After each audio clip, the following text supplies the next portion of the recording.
Welcome to episode 9 of the Views from 314 Feet podcast on the Pitcher List Podcast Network. It's Randy Wilkins, and I'm joined as always by Yankees beat reporter from The Athletic, Chris Kirshner. Chris, how are you? I'm doing well. How are you doing? Doing pretty well. Can't complain. We just talked about the Kendrick Lamar diss and how people are responding. We'll do that for our other podcasts because we have a special guest. The great Mike Petriello from MLB.com and Baseball Savant. Mike, how are you? I'm doing great, and that is too kind of you guys to say. Thank you for having me. Any thoughts on the Kendrick Lamar diss before we get going? I would not want to embarrass myself or your listeners getting deeply into my thoughts on that. So no, I'll leave those unsaid. All right, cool. We talked about this on Twitter, but I'm sorry that you don't have the guitar background for this episode, but hopefully we'll get you back on and then we can have the guitar in the background. Yeah, no, for those who haven't seen it, it's like a real Gibson Les Paul that's painted like a baseball, and it's mostly fun to have as a Zoom background. It's very fortunate to have it. Yeah, it's awesome. It's awesome. So we're very thankful to have you on this episode. We thought it'd be a great idea to have you since we're 1 month into the season, and this is when trends start to emerge. And obviously there's a long baseball season ahead of us, but there's an opportunity to start thinking about where some teams are headed, and specifically the Yankees. So we wanted to have you on just to have a kind of month recap into what the Yankees look like, what they can be, and all that fun stuff. But before we get into Yankee specific stuff, because you're so connected with Baseball Savant and how important it's become, not just for fans and the media, but I believe MLB teams as well. We wanted to ask you right off the bat so we can inform fans who either don't really use Baseball Savant or not aware of it, as well as others, or those that do frequent the site a lot. We'd love to know what some of the stats are that you think are really important in evaluating hitters and pitchers that go beyond the percentile rankings, because obviously there's so many screenshots and people always turn to those. But when you're looking at trends, when you're looking at performance, what are some of the stats that stand out to you that don't fit into those percentile rankings? Yeah, that's a really good question. So, for those who don't know, Baseball Savant is the MLB clearinghouse for all the StatCast metrics, right? So all the 30 teams get the raw StatCast data. They can create whatever they want. We sort of act as like the 31st team to make it available for fans, supply broadcasters, so a lot of the stuff you'll see on Yes Network, like they get from us.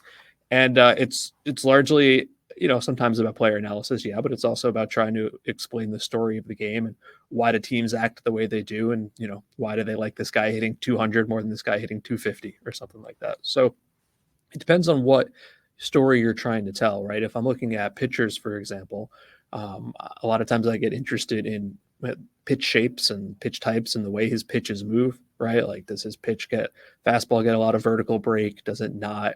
How much is Clay Holmes' sweeper sweeping, for example? How much does it play off in the other direction with the sinker? Like, I think that's where pitching analysis is mostly at right now. Not obviously that results don't matter. Of course they matter, but it's pretty interesting to just be able to see like how guys pitch the way they do, how they can improve themselves. And you have pitchers talking about this now, right? In ways I would have never expected. Like, Adam Ottavino used to be kind of an outlier in the sense of he's a bit of a pitching genius with his lab and everything. And now a lot of guys just talk about it like it's totally normal. It's wild to me how quickly that's changed. And, for hitters, like, are they hitting the ball hard, right? What pitches are they swinging, missing at? Do up a heat map that says, oh yeah, real big hole up top. Like, I was just looking at, not a Yankee, but Alec Boehm from the Phillies was off to a great start. And part of what you could see is he's really tightened up his swing decisions. Like last year, he was sort of swinging at everything. And now it's very clear, like damage down and in, or down in the middle. That's what he's trying to get to. And there's really no shortage of stories you can tell. It's really like, what are you trying to use your use case for, right? Is it broadcast? Is it I'm trying to come up with analysis? That's what I think is cool about it. You can sort of shape it to meet whatever you need you have. I wanted to ask a question. So obviously we're still very, very early in the season. How long what do you say it takes to develop, good statistical analysis for both hitters and pitchers? Because, Randy and I were talking in our last episode, but the Yankees played the Brewers this past weekend. Anthony Rizzo was off to a really slow start.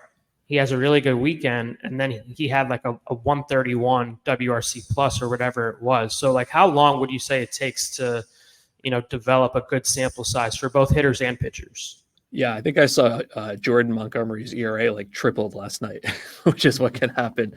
It's funny. It's early, but it's not as early. I was looking at Anthony Volpe this morning, and I thought I made a mistake because the query I did came back with 140 plate appearances. I'm like, there's no way.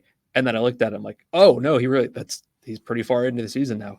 So to answer that question, it's very different based on what kind of metric, right? If you're looking at fastball velocity, like 2 pitches, you don't need a lot of evidence to know that. Like Josh Hader throws hard and Kyle Hendricks does not. Running speeds like that.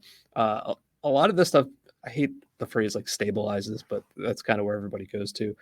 It depends on what you're looking at, right? I think like barrels are like 60 batted balls or something. I don't remember them exactly, but I would say for some of the underlying metrics pretty quickly, and for some of like the overall stat lines, like people don't like to hear that for a couple months into the season, there's more value in the preseason projections than what you're actually seeing right now. And I think intuitively that should make some sense, right? Like you got guys who still have like a 450 batting average on balls in play, or have had bad defense behind them on the mound or whatever. But people love to think that what they see in April is what the player is now. And it's like, well, there's still seasons before that. You still have to take into account the projections. And I still do up until about the All-Star break or so. So speaking of projections, you were one of the people in the offseason that thought pretty highly of the Yankees. And one of your main talking points on that was it's very simple. They have 2 of the best hitters in baseball hitting back to back in the lineup.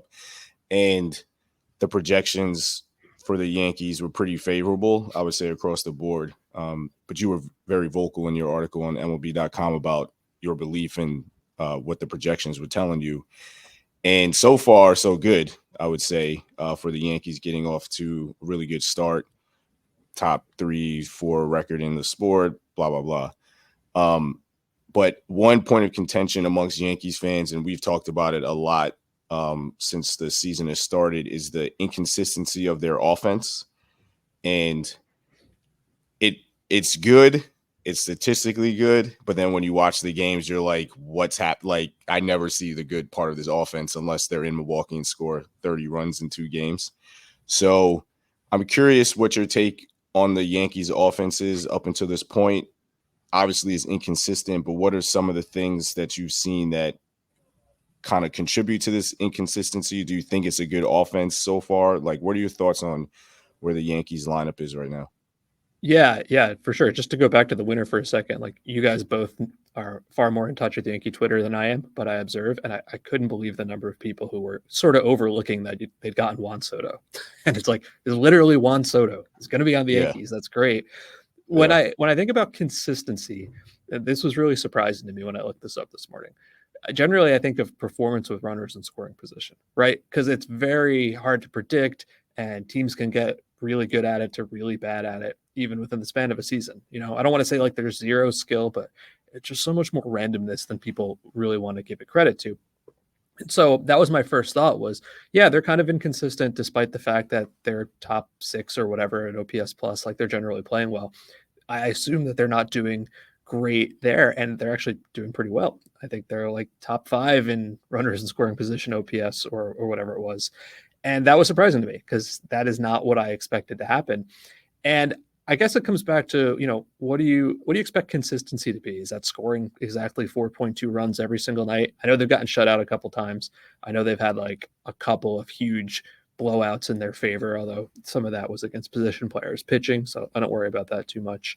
I think where it comes back to is the offense is performing, I would say, sort of where I expected, but the shape of it is like wildly different than I expected. I thought Soto would come in and be great. He has. I didn't really have high expectations for Rizzo or Stanton, and they've been like, okay. Obviously, we thought Judge would be better. I think, and Randy, correct me if I'm wrong, you have been kind of the captain of the actually Gleyber Torres is good train over the last couple of years. And he hasn't been this year. I agree with you.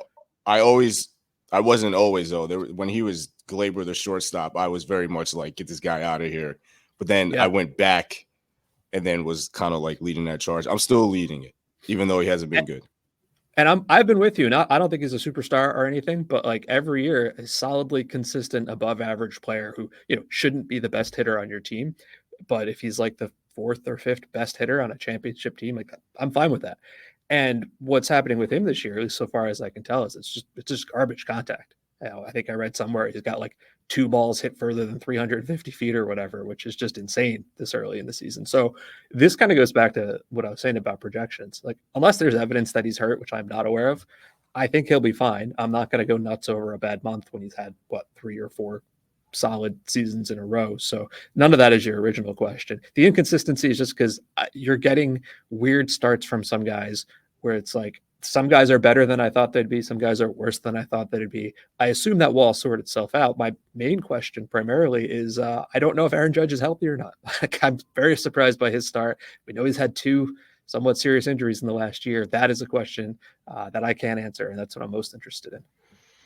We'll get into some of that a little later. I wanted to ask you, just talking about offense as a whole, but we're recording this on Thursday morning, and the league-wide OPS average is 696, below 700. Obviously, offense is down across the board. Do you have an opinion of why that might be? I know a lot of times people want to talk about, did MLB dead in the balls, or how's the ball acting this year? But do you have an opinion of just why offense might be down?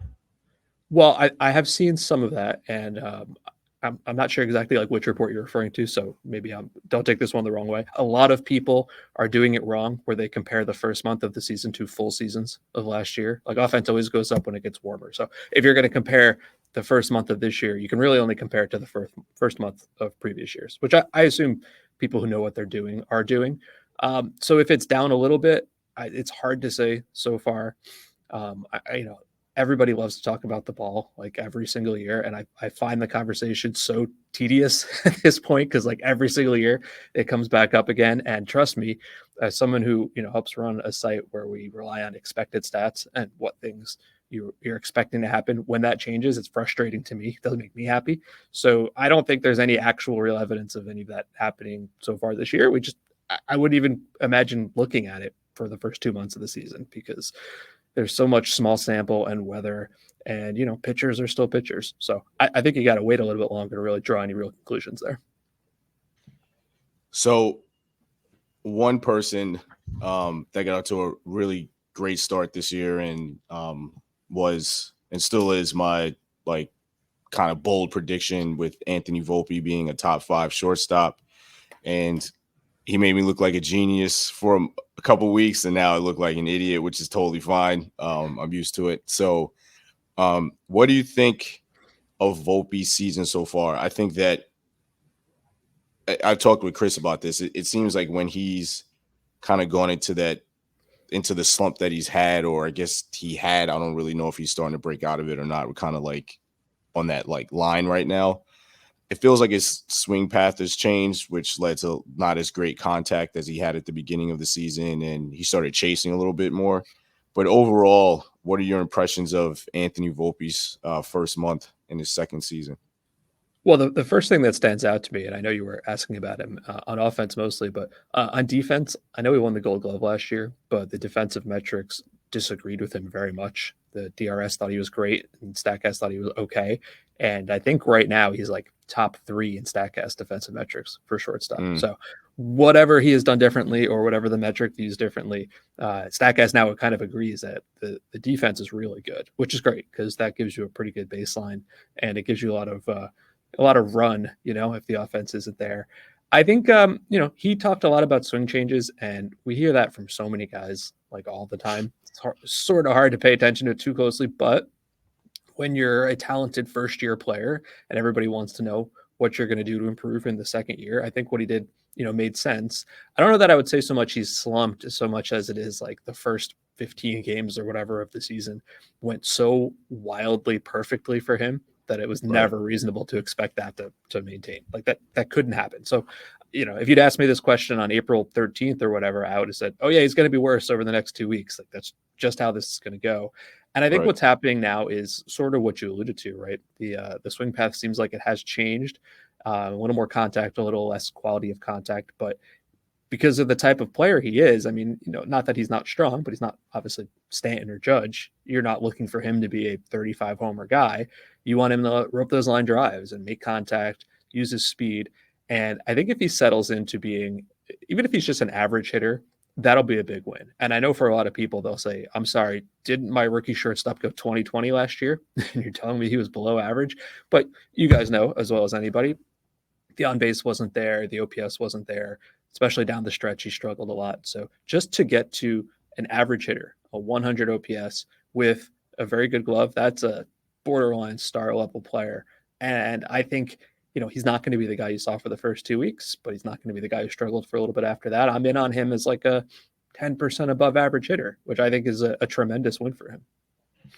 With Volpe in particular, a lot of Yankee fans were freaking out when Aaron Boone decided to move him up from the bottom of the order to leadoff spot, and they think that that's why he's struggling now. Like, how much, if any, stock do you put into players performing better or worse if they move in the lineup spot? Because I'm one of those, it's like I don't think that matters at all. Maybe it can get into some guys' heads, but just from talking with Volpe, I don't think that's the reason. So I'm curious from just like a statistical analysis perspective, like do you put any stock into that whatsoever? I won't say zero stock because it's always important to remember that, players are people, they are humans, they are comfortable where they are or aren't. This comes up a lot in Atlanta where, just from a purely numbers point of view, you probably don't want to have Acuna leading off and always having nobody on base, right? He's a power hitter, have somebody on base, but he's made it pretty clear that's where he's comfortable, and whatever stats gain you might get from moving him somewhere else, if you lose that or more by making him as a person less comfortable, then you probably don't want to do that. For Volpe, I don't know the exact date of the lineup change, but I'm guessing it might correlate a little bit with kind of what I said before, which is that he played so unbelievably well for 2 weeks, and then he was never going to keep that up no matter where he hit in the lineup. So I think that's a little bit of causation and correlation are not the same thing. And I'm pretty sure this is something I've seen at least Randy, if not many other Yankee fans, talk about for years. This team has never really had a good leadoff hitter option, right? Like they've tried so many different guys, LeMahieu and I think Rizzo for a little bit and Judge, and Volpe's profile, I think makes sense. Like if you can get him to be that guy, I look up and down the rest of the roster. Who else do I really want there? I think him, if he can do it, great. But you can't really say, well, because he moved and then he stopped hitting 450 or whatever, it's because he moved. It doesn't really ever work that way. Right. Yeah, I strongly agree with that. Chris and I are in the same camp. People also bring this up a lot, especially recently with Judge struggling. That it's because of Stanton, and it's like I don't think Giancarlo Stanton has much to do with these at bats. So I do want to get to Judge, but I have one more question about Volpe, and it's not necessarily about him specifically, but you brought up something that I found really interesting, and it's always this kind of debate between actual performance and expectations of performance. So saying that, even if Volpe is an average hitter with a actual gold glove level defense, that's a borderline star player. And I would agree, but I think a lot of Yankees fans would say, well, that would be disappointing because he's not OPSing like 3 million or something like that. So can you talk a little bit about what, in your opinion, and just based off the data that you always come across, why would an average hitter, let's say, but with high level defense, be considered a star level player, even though it might, to the eye or to like a general baseball fan, they might say that that's not enough?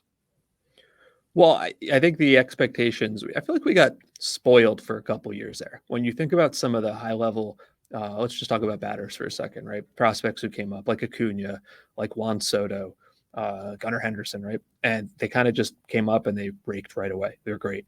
And there was a lot of talk, like accurate talk, I believe, about how younger players are getting more prepared sooner because, if college ball has improved or, scouting's improved or whatever. And then it was a really good reminder this year that when you saw some of the young guys come up and, not flop because they'll be back and I think they'll be fine, but it didn't really work out for Jordan Walker. Didn't really work out for Jackson Holiday, a couple other guys. Like, baseball's really hard. It's like really, really hard at the highest level.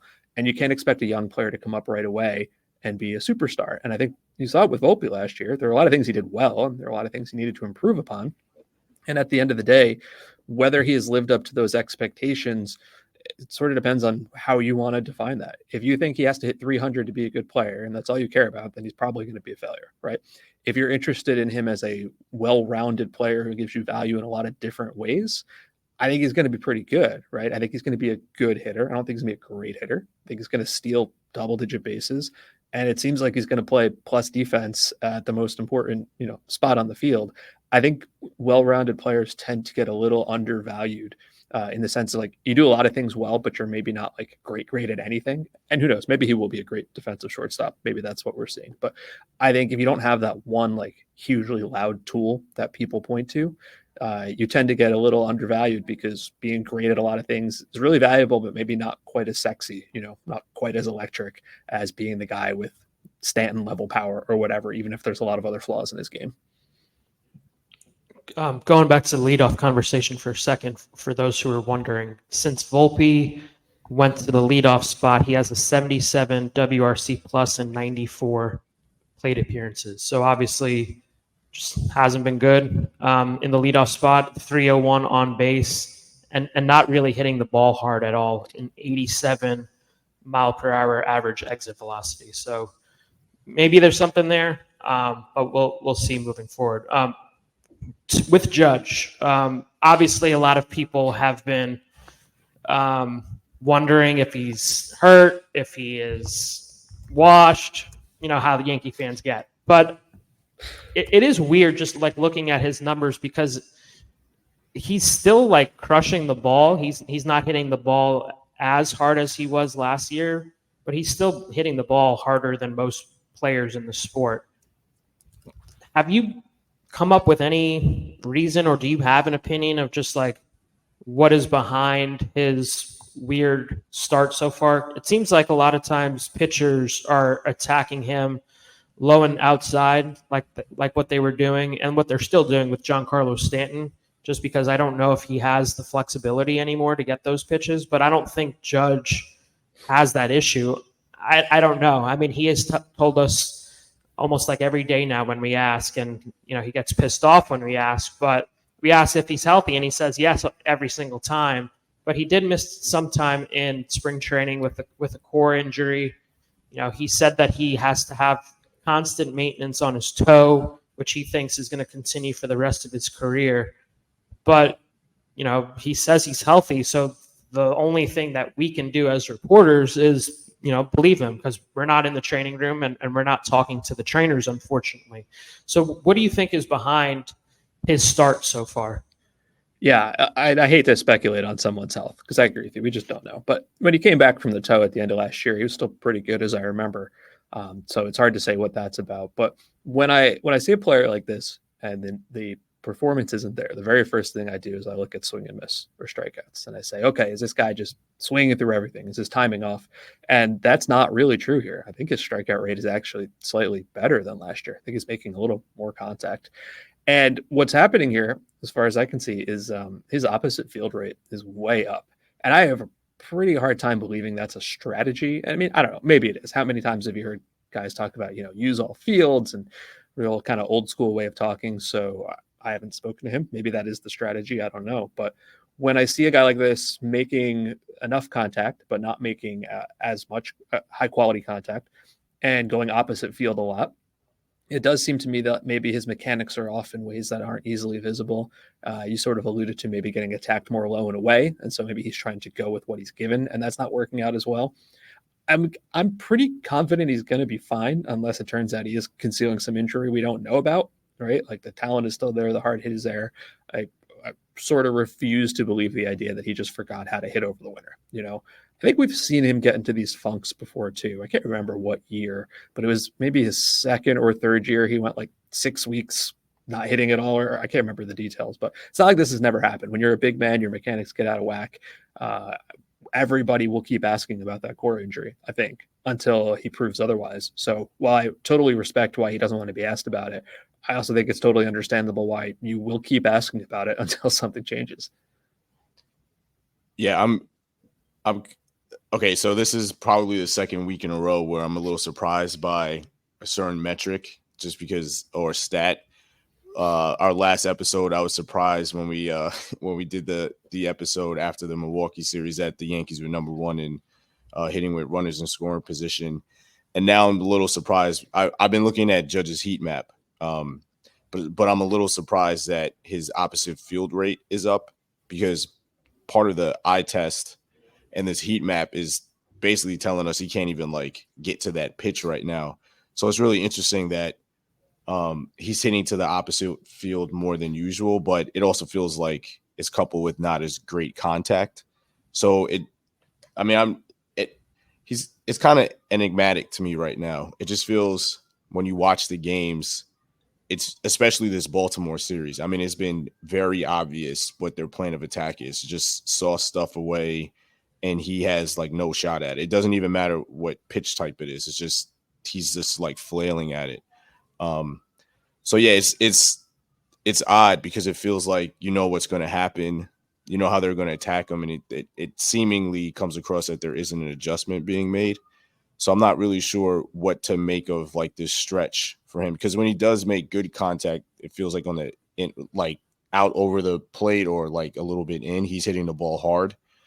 But now that you bring it up, it does feel like he hasn't really pulled the ball that much. And Chris and I have talked a lot about pulling the ball in the air for a lot of hitters.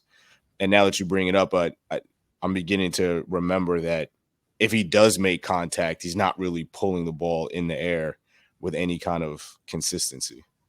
Yeah, but what's confusing to me is there's a handful of guys in the league where that's the only way they can get power, right? Nolan Arenado, Isaac Paredes, a couple other guys. When they hit home runs, it's because they pulled it in the air, because they're just not huge, strong, top-end power guys. Judge is, and we've all seen him go opposite field for power before. So it's like, for some guys, I'd see going oppo more and say, no, huge problem. This can't last. For him, the problem is just it's different than what he was doing before. It's not like I think he can't make strong enough contact to get it out in right center. He's the most powerful hitter in baseball, or close to it. For me, the warning sign here is just that is so different than what he did before, and he was successful before, and he's not successful now. So that's like the number one thing to eyeball for me. All right. So we've covered the Yankees offense in pretty good in super detail. So when we come back from this break, we'll get into the Yankees pitching and talk with Mike about some of the things that he's noticed in the first month of the season. We'll be right back after this break. And we're back. It's Randy, it's Chris, and our special guests on this episode, Mike Petriello from MLB.com and Baseball Savant. So, Chris, I know you had a question regarding one of the Yankees starters. Yeah, so, Carlos Rodon, I think it's fair to say that he was awful last year. I go back to his last start in Kansas City, didn't get an out, gives up 8 runs, turns his back on Matt Blake. It was a whole ordeal to end the season, but he's been good so far. And it's interesting to see the reasons why he's been good. He's added a cutter. He was basically a 2-pitch pitcher before the season, fastball, slider. He's added a cutter. He's throwing this cutter basically at the same amount of time as the slider. But I think it's interesting to me that, when the Yankees signed him out of San Francisco, he was one of the best strikeout pitchers in the sport. I think he actually led all of MLB in Ks per 9. And this year, he's not really getting many swing and miss. Right now, he's in the 27th percentile in whiff percentage, and he's slightly below average in K percentage. So I'm interested to hear your perspective on Carlos' start. Do you feel like it's sustainable right now? He has let me see, he has a 2.48 ERA, and it doesn't feel like he's been like that dominant. Maybe it's because he's not, registering a lot of swing and miss. His slider was really good in Milwaukee in his last start. He's actually going to be pitching today against Baltimore, so maybe this conversation is pointless by the time this comes out. But I'm curious to know what your perspective is on Carlos's start so far.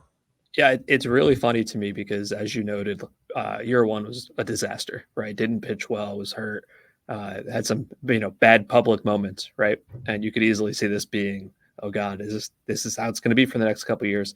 And a month into the season, aside from Juan Soto, I would say he has been maybe the most important Yankee to their success. And the reason I say that is because team traded away a ton of pitching in the offseason, obviously, and then the best pitcher in the sport, Garrett Cole, gets hurt, and so before it was, man, it'd be really nice if Rodon and Cortez could step it back up, and then Cole goes down and King gets traded, and all of a sudden it's, no, we need Rodon, we need him to step up. And to his credit, he has. And I feel like the vibes were so bad last year that maybe he's not getting enough credit for that, because even though you're right, he's not as dominant as he was with San Francisco, he's been pretty good. And I think everybody's maybe a little fearful because the strikeouts are down. And I think what's happening there to some extent, probably two things, right? Number one, the fastball when he was at San Francisco is something like the best fastball in baseball. I think I might have actually written a piece that called it that at some point. And it's been good, but I think maybe not quite as dominant. And he's added this cutter, which it makes a lot of sense because what cutters generally do is, they sort of fill in the movement gap between a fastball and a slider, but they're not often like dominant strikeout pitches. And so I think what he's doing is, not necessarily hunting for strikeouts so much as is trying to be a more productive pitcher overall. And I don't look at him and I say that I've got a great deal of confidence he's going to be the absolutely dominant Cy Young level pitcher he was with the Giants. And if that's what the Yankees paid for, then I guess that'll be a disappointment because I don't really see that happening. But I think you think about your expectations entering this year, and if he had gotten off to a bad start this year, I mean, that's it. You don't come back from that, I don't think, with Yankee fans. And he's been pretty good. And I think he does deserve a lot of credit for that because, without him, this rotation, I think, looks very differently without Cole. Those are good points. Yeah, we've talked about his pitch selection this year, and I was advocating because I was thinking more about the swing and miss, that he needed to use his slider more, and he ended up doing that in Milwaukee and had his best strikeout performance so far in the season. But it makes sense that the cutter is kind of like that in-between pitch for him to get them off the other two priority pitches that he has. So that's a good point. I guess we can talk about this a little bit in context of Clay Holmes and the Yankees bullpen overall. And this is something we've talked about a lot, and Yankees fans have definitely caught on to it. But can you tell me a little bit just in general about the importance of swing and miss? I feel like that's an obvious question to ask, and it has an obvious answer, but the Yankees are still performing pretty well with their lack of swing and miss. But moving forward, why, if you do think this at all, is it important for the Yankees to start getting that back as they move forward into the season? Yeah, I almost view it as more important out of the bullpen, at least the late innings of the bullpen, not like the, Luke Weaver innings filler type, but more important for the back end of the bullpen to swing and miss than even the starters, right? Obviously, any pitcher wants to miss bats, but what happens is when you allow for contact, even if you're trying for soft contact, there's a chance that ball's going to fall in, right? It could be bad luck, it could be a bad hop, it could be whatever. And if that happens while you're a starter, you can kind of paper over that over the course of 5 or 6 innings. If it happens in the 9th inning of a tie game, that one bad hop can lose the game. So I know people love to say, oh, I'm going to get like my ace ground baller to be my closer. Zach Britton's a good example of this. Yes, he got ground balls, absolutely, but peak Zach Britton also missed bats, right? That's part of what made him great, is that he could do both of those things. And I would love to see someone in there where you can call on him and say, I need someone to get a strikeout right now. And I look at the Yankees bullpen. I'm not entirely sure who that is. I think Holmes is underrated. I think Holmes is great. I think he's a top 10 guy. But I kind of look up and down. And this was true as of a day or two ago, so don't fact check me on it right this second. I was looking at what Yankee relievers had thrown the most innings. And so Weaver was number 1 because he's more of a long man type. I'm pretty sure that Dennis Santana was top 3, which kind of blew my mind a little bit. No disrespect to Dennis Santana. I like him, but he's been around bunch of organizations the last couple of years, and it's like you need to find someone to help in the bullpen. And I know that's not a hot take, right? Contending team needs a reliever at the deadline. Every Right. team will tell you that. But I'm a little surprised that you're not getting more out of like Victor Gonzalez, who I liked a lot with the Dodgers, Ferguson as well. Marinaccio not really getting the job done, so they're going to need to make some moves in the bullpen. As of now, Santana is fourth in bullpen usage. It's Weaver, Hamilton, Holmes, and then Santana. Hamilton, I forgot him. Yeah. Yeah, he and Hamilton has looked very shaky. He wasn't available in one of the games in Milwaukee this past weekend with general soreness, but I feel like for like the last 6 or 7 of his appearances, he just hasn't looked the same. So Randy and I have talked about it, I feel like every episode now, but they're going to have to address the bullpen at some point, whether that's internal additions with calling some guys up in AAA, Clayton Beater, whoever it might be. And then they have some guys who are injured, Scott Efros, Tommy Canley, Lou Trevino, who are expected back later this summer. So we'll see. I mean, I think, again, we've talked about it ad nauseum, but it's not the same level of bullpen that we've come to expect with the Yankees. And one of the guys who may end up in the bullpen, who I wanted to ask you about, is Luis Gil. He's kind of been a StatCast darling. When you look at his page, it's like all red. He pitched yesterday against the Orioles. Looked awesome. I think it was his best outing as a Yankee, in my opinion. What have you thought of him so far? I know he's added a changeup this year, and his changeup combined with his fastball have basically made him unhittable. But I'm curious to see what the Yankees are going to do when Garrett Cole comes back, because it feels like Gil is the likeliest candidate to go back to the bullpen. And if we're talking about the lack of swing and miss, he is someone who can certainly change that outlook tremendously, because he misses bats. If there's one thing that he does at an elite level, it's miss bats. But what have you thought of what you've seen out of Luis Gil so far? Yeah, I watched a little bit of that start last night. I watched him a couple starts ago against, I want to say, the Blue Jays, I think. And you're right. He misses bats better than any other Yankee right now. But, the walk rate is hugely concerning. I think I heard them say on the broadcast last night he had like the 3rd highest walks per 9 of any qualified pitcher. That's concerning more than a little bit, right? That is a tough rope to walk. But I think you're right that when Cole comes back, he would probably be the man to go. But I also think we are a month at least from Garrett Cole coming back, so much could change by then. And really, if you're in a situation where there's not room in the rotation for Luis Gil, that's a good problem to have. Maybe they would use a 6-man rotation. I don't know. But the question for me would be this. If he's not going to be in the rotation, because you're going to go with a 5-man rotation and Cole's back, do you send him to the bullpen for exactly the reasons you just outlined? Or do you try to keep him stretched out as a starter? I guess I haven't looked and see if he has options left, but I assume he probably does. And, do you send him back to AAA to keep him stretched out? He's had his own arm surgery to keep innings off his arm. I don't really know the answer to that, but it wouldn't surprise me if that's the path they took more than just putting him in the bullpen, at least until we see what kind of moves they make or who else might get injured along the way. So I know you have to go soon, but I wanted to bring up this one guy who I mentioned a little bit earlier, and you briefly touched on him, but Clay Holmes. Part of it is obviously the legacy of Mariano Rivera and the sky high expectations for anyone that is a Yankees closer. But what are your impressions of Clay Holmes? Not just this year, but his tenure with the Yankees. I think he's been extremely effective. I know he has moments where he loses his command. He's not the biggest strikeout guy. So there's moments where, there's going to be contact and you're relying on your infield defense, which isn't always ideal for a closer.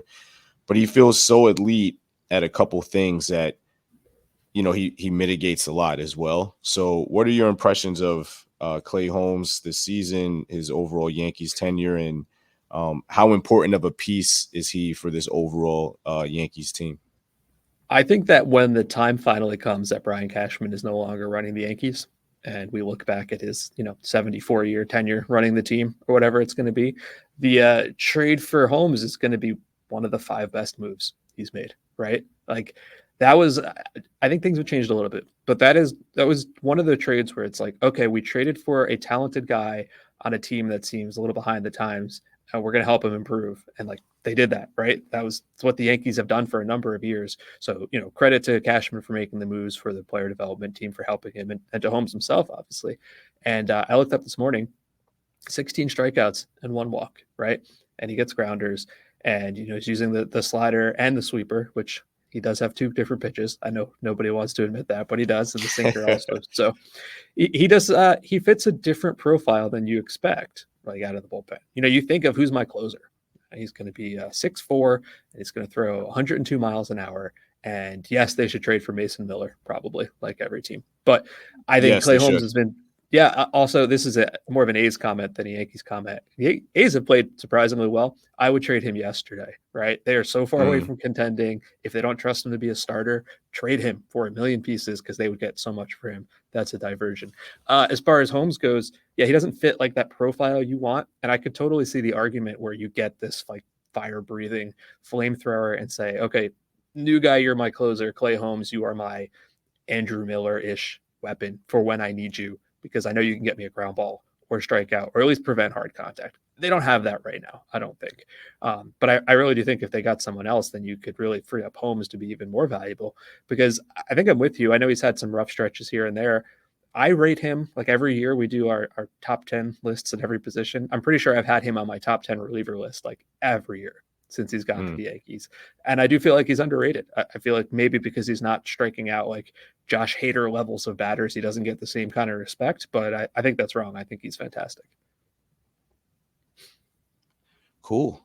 Well, Mike, we appreciate you joining us and giving us so much great insight. It's great to have people on that are really connected to the metrics and the data, who can help us navigate what we're seeing and some of the things that we're looking up. So we greatly appreciate you having on the show, and hope that you can come back later on in the season. Yeah, Chris, Randy, thanks for having me. Let me leave you with a little teaser here. In a couple weeks at Baseball Savant, we're going to launch a lot of the bat tracking data that people have been talking about. Nice. Thank you. Yeah, it's going to be cool. I will tell you, Giancarlo Stanton is number 1. I know he's not had like a great year. It's like, you can throw 100 miles an hour on the mound and not necessarily be an elite pitcher. It's sort of the same idea, but yeah, he's going to be there at number 1. So I think that'll be pretty fun. Nice. When you nice. say That's bat tracking data, is that like bat speed and like swing pass, or? So yeah, bat speed, like squared up, a couple other things. So there's so much that we're not going to put it all up at once, because it would be overwhelming. So the attack angle and bat path, that will come maybe later on this season, but enough to get people started on. And I hope people dig it, because I think it's going to be pretty fun. And I can tell you, we've already mapped out like 2 solid weeks of content, because there's just so much to talk about with this. So I'm looking forward to it. That's very exciting, because actually I brought that up to Chris on an episode or 2 ago, and I was like, I wish that there was something to look at to really like analyze swings, and I brought up attack angle and all that stuff. So I'm very excited, and I'm not surprised that Stanton is at the top, because just as far as swing speed, the only downside here is we won't have past years to compare it to. It'll start in 2024 and go forward. So much as I'd like to tell you, like, I don't know what George Springer did 10 years ago, I just can't right now, but it'll be fun as time goes on. That's awesome. We're definitely going to look forward to that and jump into that. So, Mike, thank you for joining us. We appreciate it. And Chris and I will be back right after this break. And we're back. Thank you again to Mike Petriello. That was fantastic. I hope you guys enjoyed that conversation. And we have a couple minutes left on this episode, and we're going to do something a little different. We don't normally do this. We try to stay away from it as much as we can. I might have had one of these like briefly for something in one of the episodes, but Chris has his rant, or a rant, that he wants to get off his chest. So the floor is yours, my friend. Yeah, I mean, the one thing that is so annoying to me, and I think it's, Yankee fans are very passionate, and I have a lot of, people responding to me on Twitter about the offense and stuff like that. And, a lot of people are saying like the offense is bad. And, I think the other day when they got shut out, people are saying this offense stinks. And it's like how can you stink if the stats say you're top 5? It makes no sense. I don't know if people just can't read or they're just choosing not to like look at the stats. It's so annoying to me that people are like responding like, oh, like the offense is not good. It's 2023 plus Soto. It's like it's not. It's just not the case at all. It's ridiculous to me that people are just like constantly saying this. Like, are they inconsistent? Yeah, I think that's a fair thing to say. But to say that they're bad, like in what area are they bad? I mean, we mentioned it with Mike, but offense is down across the league so far. And in regards to where the offense is across the league, the Yankees are one of the best teams in the sport. Yes, they've gotten shut out 5 times. Yes, Aaron Judge has been, um, having a slow start. Gleyber Torres, we talked about him a bunch. He hasn't been good at all. But just to outwardly say the offense is bad, like, can you stop? It's so annoying. Like they're not the Rockies. They're not the White Sox. Like, this is a good offense, and it needed to be said. It's annoying to constantly see just on my timeline like how bad the offense is and how bad this team is. It's like they're a good team. They have 20 wins. They didn't win 20 games out of pure luck. Like, they're winning games because they're hitting well and pitching well. Yes, there have been games that haven't gone the way that fans expect, but that's baseball. And a 1-game sample size out of 162, and you're up in arms over. It's like, my God, can everybody just take a chill pill for 2 seconds? That's what I wanted to say. Well said.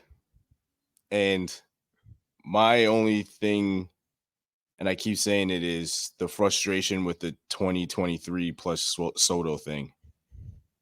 There is not the same team. I mean, it's like literally not the same team. It's not just Soto. They added so many different pieces. The bullpen's not the same. The lineup's not the same. Garrett Cole's not there. The 2 best hitters from 2023 are like either inconsistent or woefully underperforming in Judge and Gleyber. It's just not. I think fans, Yankees fans, I love interacting with Yankees fans, even when we disagree. Some people like get close to that line of like being disrespectful, but whatever. Who cares? I don't know any of these people. It's fine. It's not that big of a deal. And I share the passion. I appreciate the passion. And I love having those discussions. So this is not meant to come across as a negative. But I genuinely believe people need to let 2022 and 2023 go. It's okay. It happened. It sucked.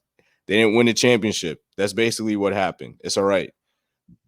It's 2024. They're a good team. They're developing into a legitimate title contender. They're off to a really good start. They don't have their ace. Judge isn't hitting it the way we would expect. Glaber's not hitting at all. They have a young catcher that's hitting the daylight out of the ball with like no results yet. So there's a chance that turns around. Verdugo has been a great addition so far. Like, there's Rodon is bouncing back. You have a great closer. There's a lot of positive things to focus on. And we don't need to, I'm saying generally because I know there's a lot of people that don't do this as well. But I don't think the default needs to be, oh, this is horrible and this is just like we saw last year, just because they lost the game. It's okay. Like, they're going to lose a game, and they're not losing it. They're not even losing the games like 2023. They're just not getting a big hit. There's a lot of people on base. Last year, they were boring. They were terrible. There was nothing to look at. There was nothing to look at. Awful. Like, the Yankees have every game, they have a chance to win it. It's just because they don't get a big hit, or there's some weird defensive play, or in the case of this Orioles series, the Orioles make a great defensive play that prevents you from scoring 2 runs and winning the game. They're infinitely more fun and interesting to watch. It's not 2023. That team stunk. And I thought going into that season that they were going to be good. I'm always positive and optimistic, but by the trade deadline, I was like, this team is garbage. Like everybody else thinks. They were just bad. They were boring. They didn't have good players. it's not the same. Like, it's okay. It's going to be good. It's going to be a good season. And here's how they're not 2023. Last year they had 4 hitters who were at or above league average in WRC plus. That's Judge, Torres, LeMahieu, and Rizzo. And in LeMahieu's and Rizzo's case, they were awful for large stretches of the season. Rizzo was at 100 WRC plus, which means he was directly league average, and LeMahieu was at 101, so he was 1% better than the average major league hitter. So they had 2 guys last year essentially who were, well above average, and Judge and Torres. And Judge obviously missed a bunch of time. This year they have 8 hitters who are above league average. That's Juan Soto, Alex Verdugo, Anthony Volpe, Jose Trevino, Aaron Judge, Giancarlo Stanton, Anthony Rizzo, Oswaldo Cabrera. And that doesn't even mention Austin Wells, who we've talked about several times, and you just mentioned him. He's been hitting the crap out of the ball, and I think he's going to end up being an above average major league hitter. So we're talking about potentially almost the entire lineup. All the regulars are at or above league average. That was never the case last year. Never. We just talked about how painfully boring last year was. That's just not the case this year. I mean, they're in every single game, literally every single game. And you can't be a bad team and have a chance to win literally every single game.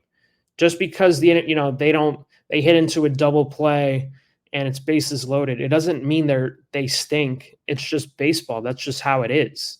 You can't hit home runs every time you get into the box. You can't get an RBI every time you get into the box. I just feel like there's a segment of fans who genuinely believe that, and it's an indictment on the entire organization when it doesn't happen. So I would just tell those fans, just relax. Like Mitchell Robinson said to the longtime New York Post reporter, Mark Berman, relax. It's one game of 162. Relax. This team is I think this team is going to be fine. Oh, well, everybody knows how I feel. I think they're winning the World Series. So I'm not there. I'm not at that point. I'm totally being a fan here. Like, when I say that, I'm biased. I'm not picking anybody else. I'm telling everybody why I'm picking the Yankees. I do think that they're, if they're not yet, because it's too early, but I do think that they will grow into a legitimate title contender with a few other teams. Like, I do believe that firmly. The other stuff is just being like a biased fan that's just gonna say stuff. Mm-hmm. No, I agree, and it's also important to note that the American League feels open this year. Not good. Yeah. The Astros are in last place right now. They're 10-20. That's a pretty steep hill to climb out of. I know obviously it's early, but being 10 games under 500, it's a long way to go to get back to where you want to be.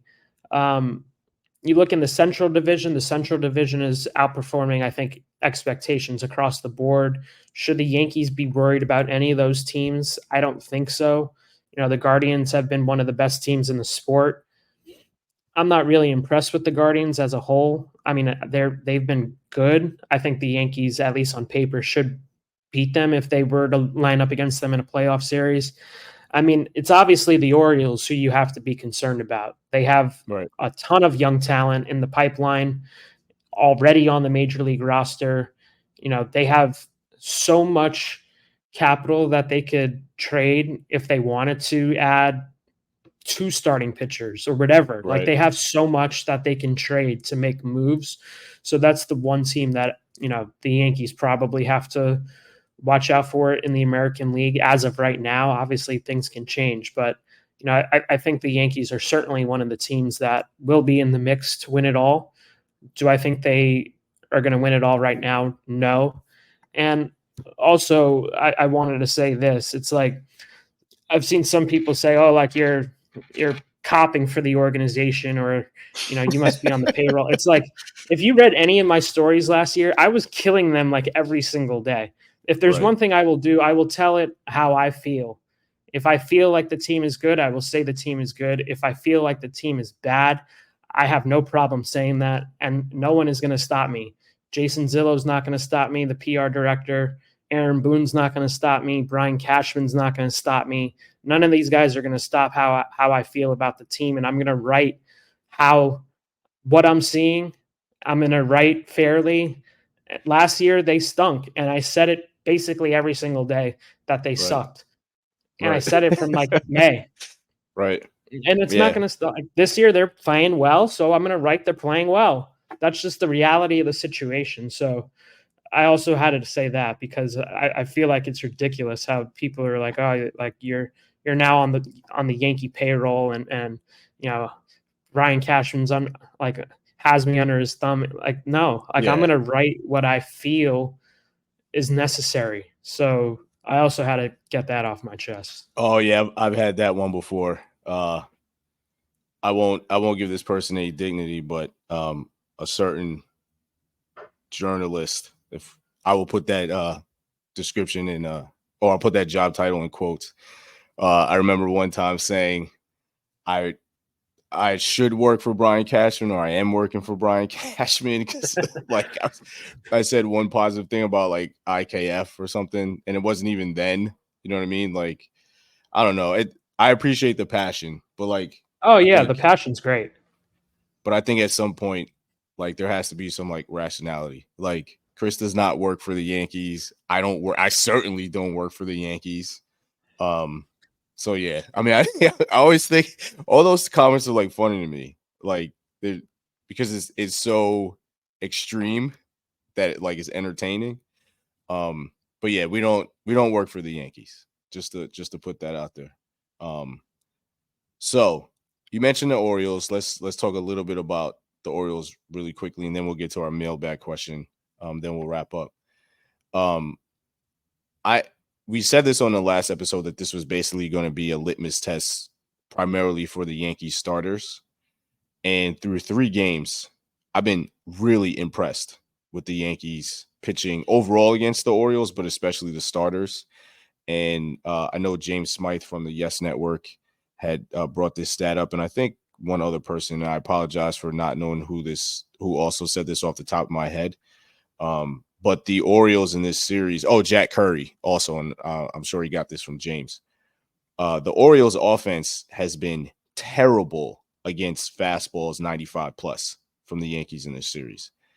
And I don't know enough about the Orioles and their trends so far to say that this is something that they've encountered so far in their season, if this is going to be one of their major flaws going forward. But they're basically hitting like Giancarlo Stanton against elite fastballs. And Rodon pitches today, obviously has a very good fastball velocity-wise. The Orioles offense has not been impressive in this series through 3 games. They've had one home run from Gunnar Henderson. They had the double from McCann.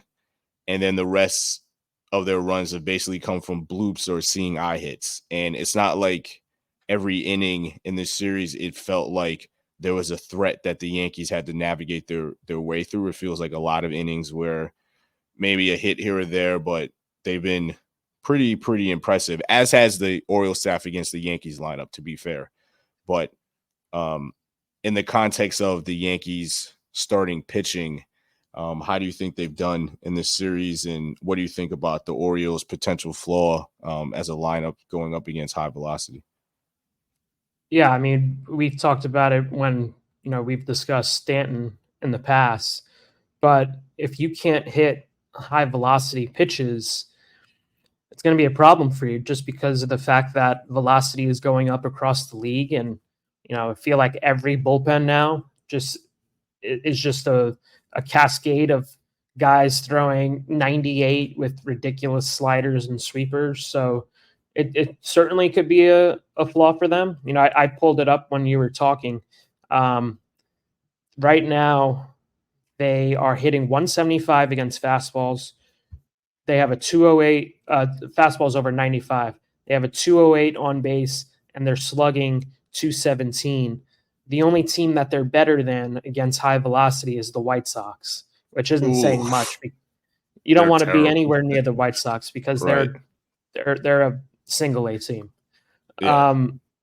So yeah, it's certainly concerning. Along the same lines, the Yankees. Let me see. 1, 2, 3, 4, 5, 6, 7, 8, 9, 10. They're 11th in batting average against 95 and higher. They're on base 338, slugging 351.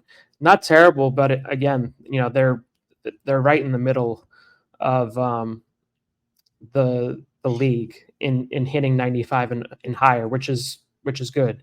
Yeah. To get back to the pitching staff, I think they've been spectacular, honestly. Nestor gives up 4 runs, and the 4 runs that he gave up, there was a ball hit down the right field line. Soto probably should have caught that ball. Rizzo's like 150 feet in the right field. I don't Yeah. know why. Soto has to call that off. That's a double. Then they had, I think, 2 infield singles in that inning. They had a bloop single. So it wasn't like Nestor was just like, wow, this guy's off. They were just hitting the ball in the right spots. Clark Schmidt There was also, I thought, also was there was also that runner that Soto led on, basically. That also was the same runner, I think, where Glaber threw to third oh yes. instead of going to first. I understand what he was doing, but he had no angle, so that was also like a bad defensive play that led to a run. Yeah, that was a bad decision. Also, to get, I think it was Mountcastle who was running the third on that play, but to get him out there, like, he would have had to make a perfect throw. It wasn't like he was Yeah. going to be out by 15 feet. So Yeah. I didn't really get that decision on Glaber's part. But yeah, I mean, the starters have been really, really good. This is a good offense. I think right now the Orioles are a top 3 offense in the sport as a whole, and to have Nestor, Clark, and Heel perform the way they have, you're talking about guys who may be 3 or 4 in your playoff rotation, and to have this experience to show that, like, there's some depth, there's some quality depth in the starting rotation, I think is very encouraging so far. I'm very curious to see how Carlos looks in an hour. He looked good against the Brewers, but this is by far the most challenging test that he'll have so far in the season. If he looks good, then I feel like it's time to maybe not have the concern level that we might have with Carlos, because Yeah. if he shuts down the Orioles today, I think we're talking about someone who is a good, legitimate starting pitcher who you can have at the top of your rotation. Yeah, for sure. So there's one more thing about the Orioles that I wanted to bring up briefly, and it's something that I thought about but didn't really want to say until we saw them play. And I don't know how much value we can put into this, but I feel like for championship contenders, it's brought up a lot, and that's having kind of that veteran position player that maybe not doesn't anchor a lineup, but is like a dependable veteran that adds value to a team of young players that's ascending. So I think of someone like Brian McCann and Carlos Beltran on the Astros. And I know that those names in the Astros lead to very obvious things, but I just want to put that to the side. Like, we know what Carlos Beltran's contribution was to that Astros team, and it's nefarious and not great. But also, I think beyond that, there was value. Brian McCann, I think, was a very reliable player for them in 2017, had the big hit against the Yankees. We're going to put all the allegation stuff to the side when we have this conversation. But I feel like when I look at this Baltimore team, they don't have that guy. Like, all their veterans are guys that came up through the Orioles organization that know nothing but losing outside of last year. So you look at Santander, you look at Mullins, they're not guys that have an extensive history of winning. And it feels like, again, I don't know how much value you can put into this, but it feels like it's important when you look at championship level teams. They don't really have that veteran or outside veteran that fills that role for these young guys. You know what I mean? It's like it's just a bunch of really talented young guys that are figuring all out together, but there isn't someone that could sit there in the locker room every day and say you have to do X, Y, and Z to be a winner, to like take that next step. So I'm curious as the season goes on, you talked about trades. Do they bring in somebody? Is that something that they target? I think they have that. I don't even know if they have that on the pitching side because it's not like Corbin Burns has won a ton himself. So I'm very curious. But he's great. He's an ace. He's awesome. Not to say that he isn't. But I'm very curious like how that will play out with the Orioles and if that's something that they think they need to like move forward to go after the title. You know who is available for them that they can pick up? Who's that? Aaron Hicks, Orioles legend. Orioles legend Aaron Hicks. They spoke highly of him when the Yankees DFA'd him last season, and I think he provided some veteran leadership there. But obviously, I'm joking here, but he should be on a golf course, to be quite honest. Yeah, I think his career might be over. But when we talk about like veteran leadership, I don't know how much I put into that. I'm watching the NBA playoffs, and the Oklahoma City Thunder are like all under 25 years old, and they look awesome. They're led by Shai Gilgeous-Alexander, who I think is like 23 or 24. Chet Holmgren is like 20, 21. Jalen Williams, like it's just a bunch of young guys. So, and I think the Thunder are one of the teams who could certainly win the NBA title. Right. I just don't know. Even with that example, I think let's use that as an example. I think if they play Denver, they don't win that series. And I know that they won the season series, but it just feels like in talking to people and like executives and just like over time, we can't quantify it. So I think your point is like well taken. It's certainly valid. It just feels like when we talk about the human side of things, that always seems to be like one element in these championship teams, generally speaking. And of course, it might be outliers. But even if you look at a team, I mean, I guess you could look at the Nationals when they won. I can't remember everybody on that roster, but it felt like, I mean, they had Max Scherzer. You know what I mean? Well, they had mix. They had Howie Kendrick was right. Yeah. Exactly. Ryan Zimmerman was older. Right. And Howie Kendrick was like a major piece in that run. You know what I mean? So it's just like, I don't know. I'm not saying that that's like the key piece for the Orioles, but it's just something that I noticed that they just lack. They just don't have that guy yet. And I'm curious if they think that that's important for them. Yeah, I'd be interested. The one thing I would say is like it shouldn't be you have to subtract one of your good young players to just get this veteran who may be out there, may not be out there. No, I agree with that. Yeah. It has to fit. So like it can't just be some old head who is like on the downside of his career and you're getting him just because, he's good in the locker room and like he can mentor younger players. Like it has to make sense for the Orioles. Yeah, and again, like we just talked about, they have so much that they can trade. Right. They can like get literally anybody in the sport with how much talent they have. That's why I think they're so dangerous. I agree. And I definitely mean somebody that can contribute. Like, I don't mean somebody that's like, come over here, young man, and sit on my lap and let me tell you about the good old days. You know what I mean? So, I mean, someone that can actually play, like Howie Kendrick, I think is a good example. Like, that can make a difference for them. So, yeah, I'm just curious. It was just a thought that I had that I'm curious to see if they put value into that at some point. All right. So, let's wrap up with the podcast question or mailbag question that we got from Joseph Figueroa. Really love the podcast. You guys quickly became my go-to Yankees podcast. Thank you very much. We appreciate it. I definitely was going to read that part of the email. I have a hot I have a hot take that may not be so hot at this point, but I think Clark Schmidt and Luis Gil have been the two best starters so far for the Yankees this season. I realize that both have had limited efficiency past the fifth inning or the third time around the batting order, and Rodon's stats at this point might technically be better, but I would love to hear your opinion as to how hot my take is at this point. What do you think?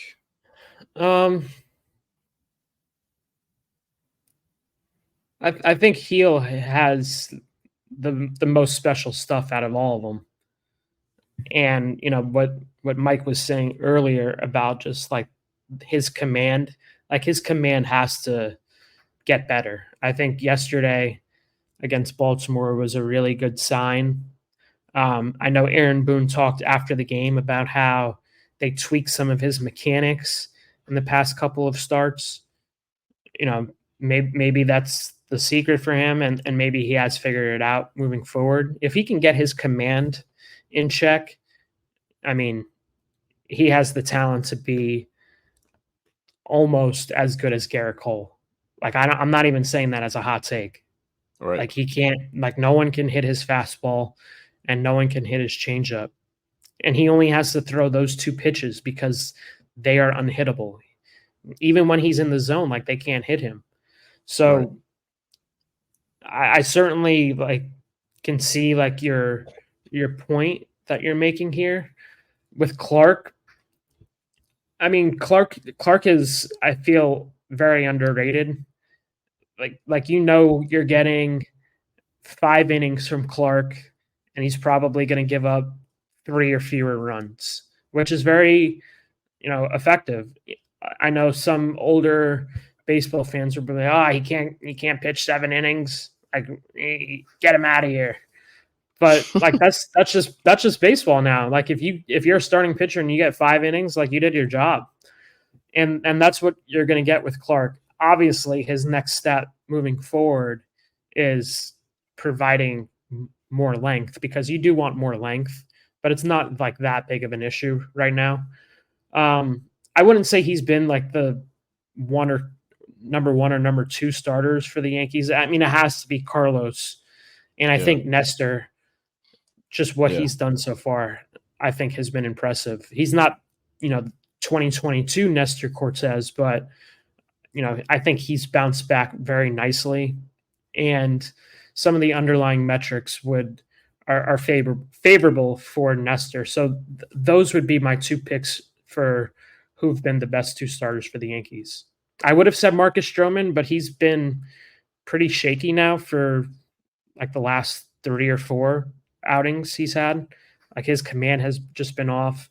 But if he can lock back in, I think Marcus has the potential to be one of the team's best starters, but he hasn't looked that good in the past few outings. Yeah, I don't think it's a hot take, but I think Carlos has been their best pitcher. Even with the lack of swing and miss, or the decline in swing and miss, it very could well just come down to something that Mike said, that he's just trying to get more contact, and he's just trying to get through at bats quicker than he has in the past. He might have just evolved as a pitcher. We're seeing that happen in real time. So if that's the case, I mean, yeah, you want the swing and miss, but I mean, if he's getting outs, that's the whole point of the job. So I think part of it with Carlos is kind of measuring him against what he was in the past, and it could be just a situation where he's changed his approach. He's 2 years older.